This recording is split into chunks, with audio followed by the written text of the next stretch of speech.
Ladies and gentlemen, welcome to the Paris Interceptor Show. Les amis, aujourd'hui, petite présentation de la Ford Crown Victoria LAPD de Alexandre, mon frère ici présent.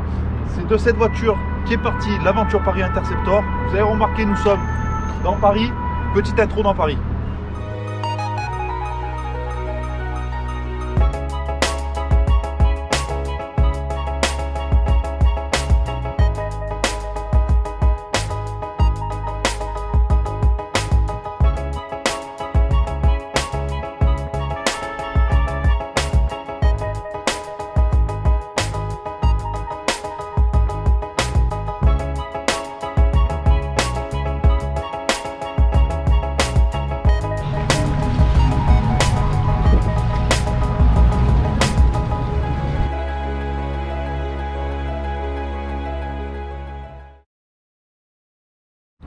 Donc les amis, vous commencez un petit peu à la connaître.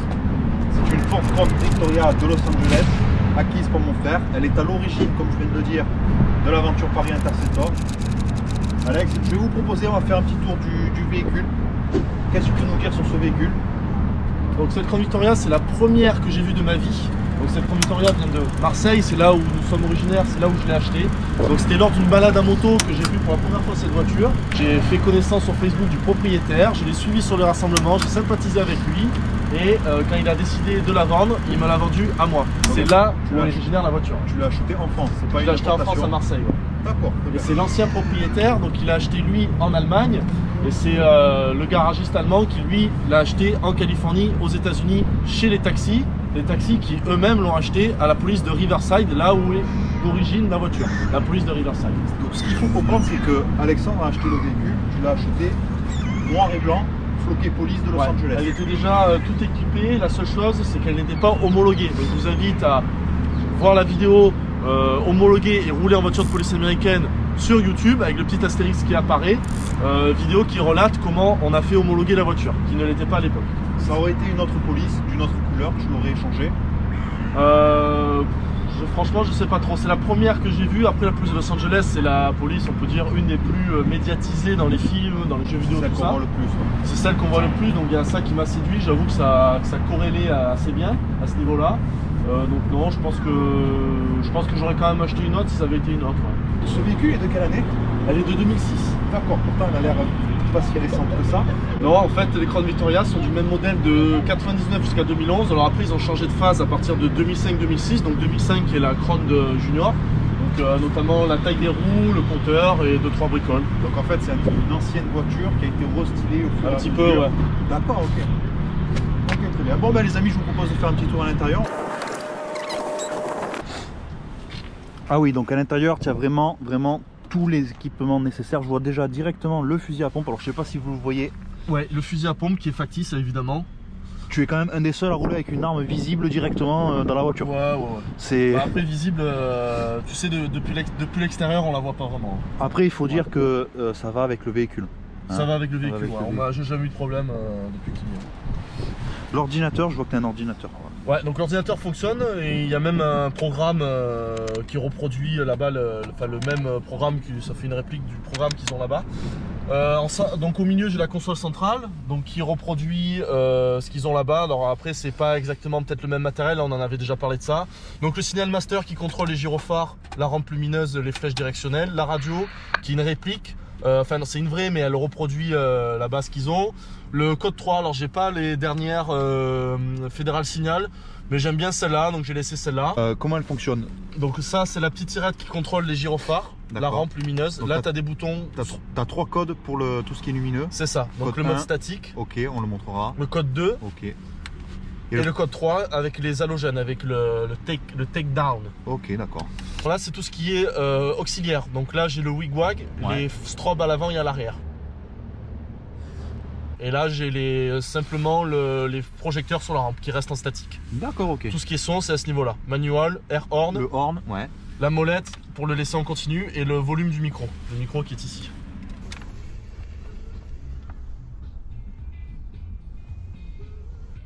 Micro qui fonctionne, hein. Donc micro qui fonctionne. Qui fonctionne très bien, tu as l'haut-parleur. Il fonctionne très bien.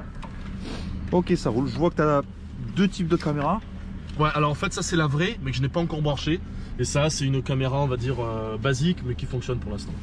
Donc il faut que je prenne le temps de la brancher. Et, celle-ci, alors pour avoir fait... j'essaie de me filmer en même temps, c'est compliqué. Pour avoir fait pas mal de... Pour avoir conduit énormément ce véhicule, cette caméra-là nous sert énormément en fait en cas de soucis tout simplement. Ouais. Hop, petite loupiote comme dans tous les habitacles. Donc il y a les deux modes. Donc mode rouge pour la nuit, pour la fatigue visuelle. J'ai également les projecteurs de recherche, donc comme on en a parlé tout à l'heure, qui se contrôlent depuis directement à l'intérieur de la voiture et qui s'allument avec la petite tirette qui est là. D'accord. Le séparateur d'habitacle, il faut peut-être expliquer, on l'a fait venir par la suite. Non, il était déjà avec la voiture. D'accord, mais il n'était pas installé? Il n'était pas installé, ouais. Ok. Donc la chose que j'ai fait venir par la suite, c'est les compléments, tout ce qui est additionnel, donc ce qu'il y a sur le côté. Oui. Ça, je ne l'avais pas au début, ainsi que... On pouvait passer la main en fait, c'est ça? Il y avait du plexiglas avant. Il y avait du plexiglas. Ok, d'accord, je vais filmer vite fait l'arrière. Donc comme sur la voiture, l'ancienne voiture de Nick Carter, on retrouve à l'arrière une banquette en simili-cuir. Donc on n'a pas voulu remettre la banquette en plastique parce que c'est très inconfortable. Donc là-bas ils ont quand même aussi de temps en temps des simili-cuir, donc pour tout ce qui est nettoyage, sang, vomi, qui est beaucoup plus facile à nettoyer, avec le sol renforcé en plastique. Et donc le séparateur d'habitacle qui sépare l'avant et l'arrière. Il me manque, vous pourrez noter, il y a de l'espace par ici. Donc par ici on peut passer la main. Il me manque une plaque qui est ici que je galère à trouver parce que les vendeurs vendent la pièce en entier mais pas que la plaque arrière. Alors vous pourrez me dire, je pourrais la faire fabriquer, mais je préfère avoir l'original, c'est un peu le concept de nos aventures. Donc j'attends de tomber sur l'occasion qui se présentera. Après en termes de confort, c'est très confortable. Nous qui sommes grands quand même, on peut le dire, ouais. On a rapidement les genoux, si tu peux nous montrer, voilà. On a rapidement les genoux collés, mais je suis limite quoi. Je fais 1m90, je suis tout juste. Après, autre inconvénient personnel que je trouve, c'est que tu sépares l'avant, bon c'est l'objectif, de l'arrière. Ouais. Du coup tu peux pas mettre des affaires, nous on se retrouve très souvent avec des sacs et beaucoup d'affaires sur nous à l'avant. Après j'ai l'avant, enfin la partie supérieure qui peut basculer. Hein. Oui, tu l'avais expliqué dans la vidéo de Nico, la sienne était fixe.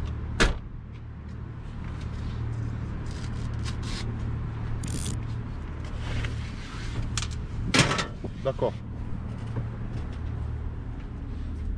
Donc ça enlève un petit peu forcément d'espace pour les jambes, mais pour les gens qui sont plus petits, ça permet de rentrer, de s'asseoir correctement et d'avoir un plus grand espace visuel et de pouvoir interagir avec les gens qui sont là. Et de pas isoler la personne à l'arrière.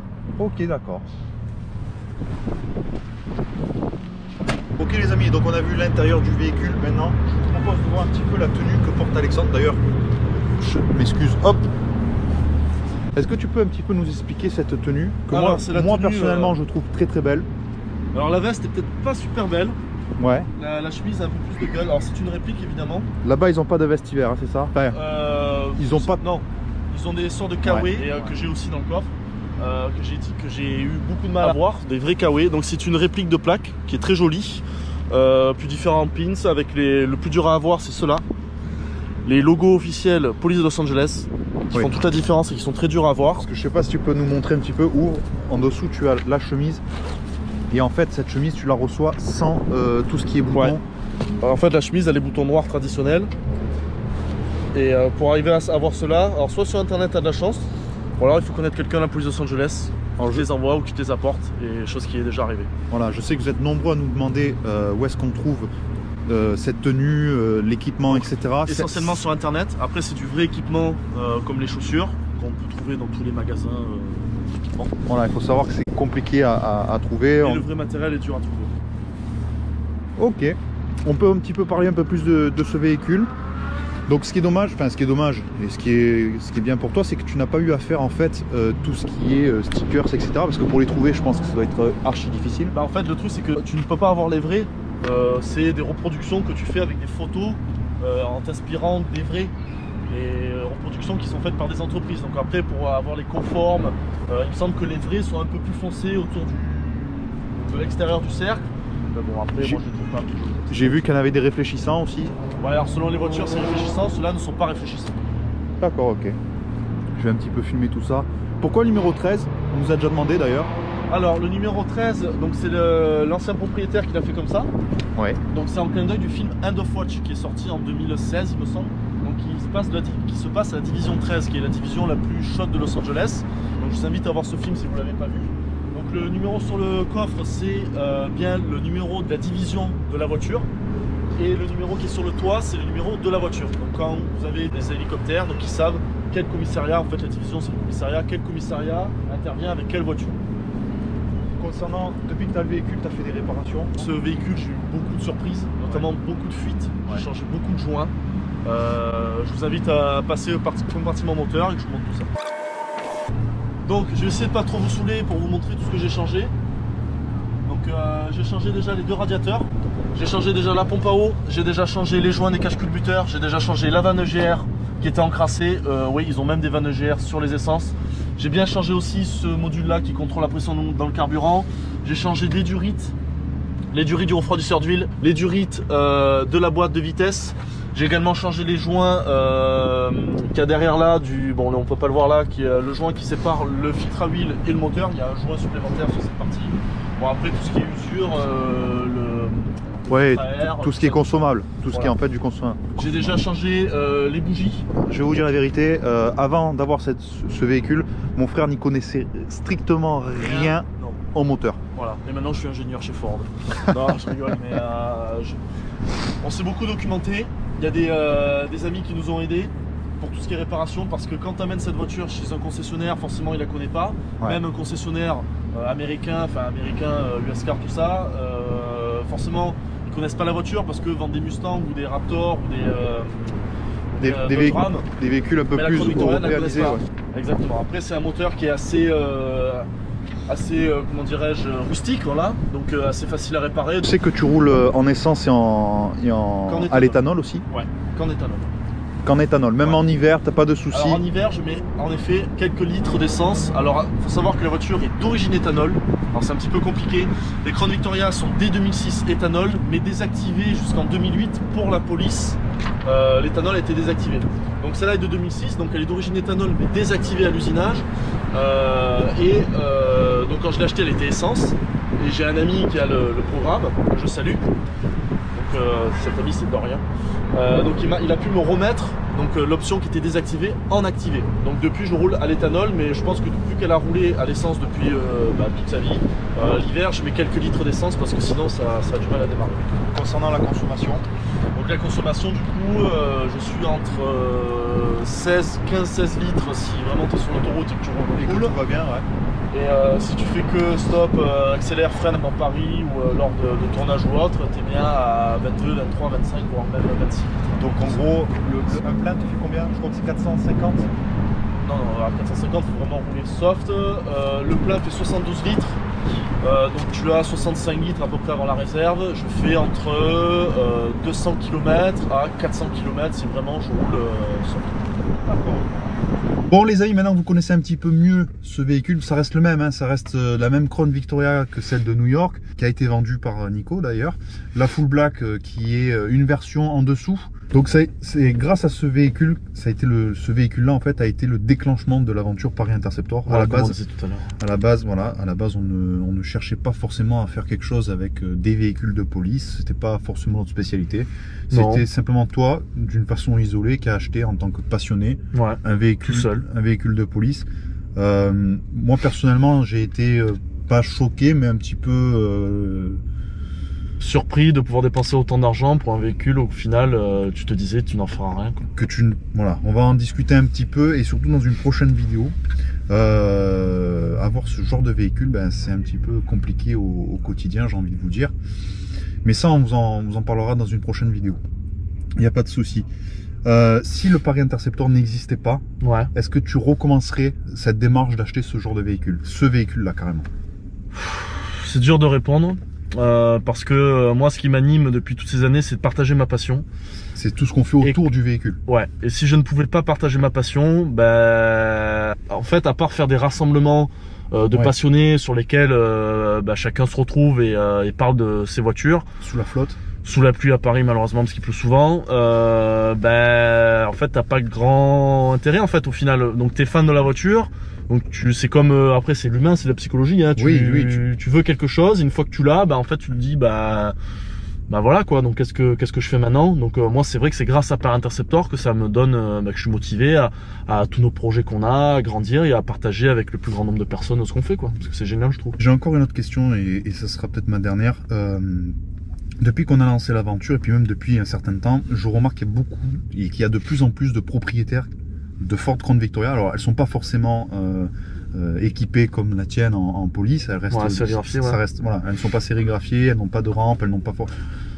Qu'est-ce que tu en penses toi de cette multiplication en France de propriétaires de Ford Crown? Est-ce que tu penses qu'ils ont fait cet achat un petit peu de façon convulsive et puis au final peut-être qu'ils le regrettent? Non, pas convulsif, parce que pour en connaître certains d'entre eux, il y en a, ça fait des années qu'ils désirent avoir ce genre de voiture, et qui n'ont, pour certains, passé le pas, d'autres pas, parce que pour des questions budgétaires ou parce qu'ils justement réfléchissent beaucoup. Après, qu'est-ce que j'en pense? Moi, j'ai pas trop on va dire je suis personne pour dire ce que j'en pense. Je pense. Mais je pense qu'il faut vraiment un projet derrière. Il faut vraiment réfléchir sur que faire après, parce qu'avoir la voiture c'est bien, mais il faut la faire homologuer et Dieu sait comment c'est galère en France. Financièrement, faut savoir quoi en faire, parce que si c'est pour l'avoir que dans ton garage, je pense que c'est un peu dommage. Faut voir au niveau du coût, au niveau de l'entretien, au niveau des pièces. Il y a beaucoup de choses qui sont très compliquées avec ces voitures, donc il faut quand même que ce soit un projet très réfléchi. Et j'invite tous ceux qui aimeraient en avoir une. Il y a beaucoup de jeunes qui viennent nous voir, qui ont 18 ans, qui veulent avoir une Crown Victoria. En première voiture, donc il faut savoir qu'il faut des années d'assurance. C'est vraiment pas quelque chose qui se fait du jour au lendemain, quoi. D'accord, d'ailleurs tu parles de l'assurance. Sur les réseaux, en story, je vous ai demandé de nous poser des questions. Ouais, c'est vrai. Donc on va y répondre. Donc, hop, la partie questions des abonnés.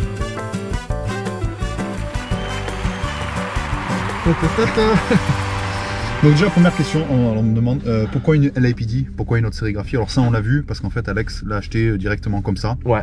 Donc la question ne s'est pas posée, tout simplement. Mais ça coulait bien avec le truc. C'est vrai que ça avait été une police un peu pas très connue, State Trooper ou autre. Après c'est original, hein. Il y en a qui ont pour projet de le faire, c'est original. Mais nous, vu que quand j'ai acheté la voiture, on était dans les premiers à Paris en tout cas à en l'avoir. Le LAPD était original pour le coup. J'ai une deuxième question, on me demande s'il faut enlever les gyrophares pour l'homologation. Oui. Et combien cela coûte? Alors, oui, il faut bien sûr. Oui, combien cela coûte? Oui. Il faut bien entendu enlever tout le matériel, et je vous invite à aller voir la vidéo rouler et homologuer. Et rouler en voiture de police américaine. Donc pour résumer rapidement, en fait, tout ce qui est rajouté après l'achat d'un véhicule, après sa sortie d'usine, est illégal. Donc même si tu changes tes clignotants, que tu mets des clignotants à LED sur une moto alors que tu avais à halogène, c'est illégal. Donc forcément pour une voiture de police américaine, une Crown Victoria, tout ce qui est rajouté est illégal. Donc les lampes, le séparateur d'habitacle, l'ordinateur, les micros, les spotlights, les push bars, tout est à retirer pour l'homologation. Prochaine question, pourquoi certaines Crown Victoria n'ont pas de cage à suspect? Alors en fait c'est selon les versions. Ouais, c'est vrai que selon le cahier des charges, selon les polices, selon l'utilité, si c'est des voitures d'inspecteurs qui n'ont généralement, parce que là-bas certains inspecteurs ont leur voiture on va dire appropriée quoi à eux.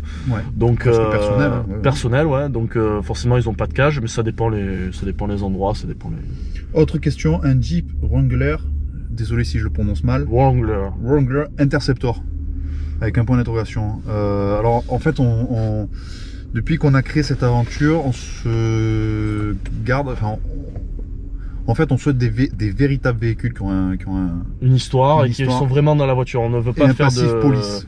Voilà, nous on reste dans le concret, dans l'originalité du truc. Donc quand je parle originalité, c'est pas le fait que ce soit nouveau, c'est le fait que ce soit original police. On reste dans le concret, dans des véhicules médiatisés. D'ailleurs, dans les prochaines surprises. Les prochains véhicules, vous verrez ça plus tard. D'ailleurs, j'ai une autre question. Paris Interceptor recrute-t-il? Et est-ce qu'il recrute que sur Paris ou sur Toulouse? Alors, on recrute pas. C'est fermé. Non, donc nos aventures, on est une bande de copains. Donc nous sommes quatre amis. Donc déjà, c'est très compliqué à gérer parce qu'on est devenu une association. Donc déjà qu'on en a deux. À deux à s'occuper. À gérer. Les deux rigolos. Alors s'il y en a d'autres, des rigolos. J'ai une autre question. Est-ce qu'on laisse le véhicule sans surveillance?